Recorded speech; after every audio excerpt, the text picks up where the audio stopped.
إن الحمد لله وحده والصلاة والسلام على النبي بعده أما بعد أعوذ بالله من الشيطان الرجيم بسم الله الرحمن الرحيم إن الشرك لظلم عظيم আজকের সম্মানিত সবার নাজিম ভাই এবং আমার সামনে বসে থাকা ছোট বড় তোয়াল দিদিং ভাই, চুপ করবা। আজকের সাপ্তাহিক আঞ্জুমান, এই সাপ্তাহিক আমার আঞ্জুমানের বিষয়বস্তু হলো শিরক।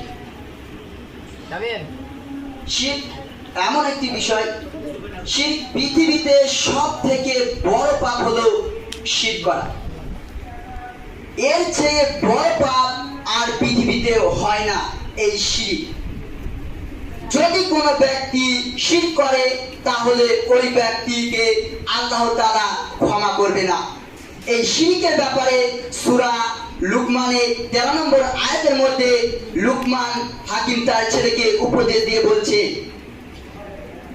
ওয়াইজ ক্বালা লুকমানু লিইবনিহি ওয়া হুয়া ইয়াইজুহু ইয়া বুনাইয়া লা তুশরিক বিল্লাহ ইন্না শিরকা লাযুলমুন আযীম। লুকমান হাকিম তার ছেলেকে উপদেশ দিয়ে বলছে, হে আমার আদরের সন্তান, তুমি আল্লাহর সাথে শরীক করো না, তুমি আল্লাহর সাথে শরীক করো না, কেননা শরীক বড় অত্যাচার, শরীক বড় জুলুম। তাহলে আয়াতটা আমরা বুঝতে পারলাম যে শিরক হলো বড় অপরাধ। এই শিরক যদি করে তাহলে আল্লাহ তাআলা ক্ষমা করবে না।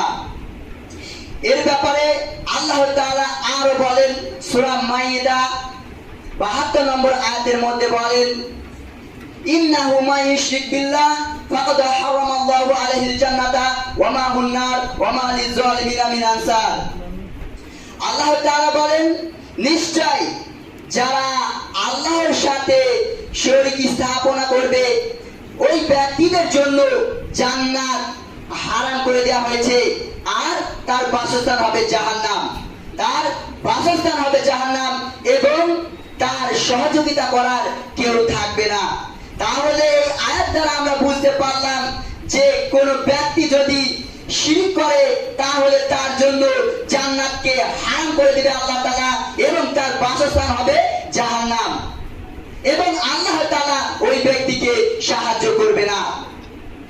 আল্লাহ তাআলা আরো বলেন সূরা জুমার 65 নম্বর আয়াতের মধ্যে বলেন, তোমাদের এবং তোমাদের পূর্ববর্তীদের উপরে বলে দেওয়া হয়েছিল যে তোমরা যদি শিরক করো তাহলে তোমাদের যত আমল রয়েছে সব আমল বরবাদ করে দেওয়া হবে, সব আমল নষ্ট করে দেওয়া হবে।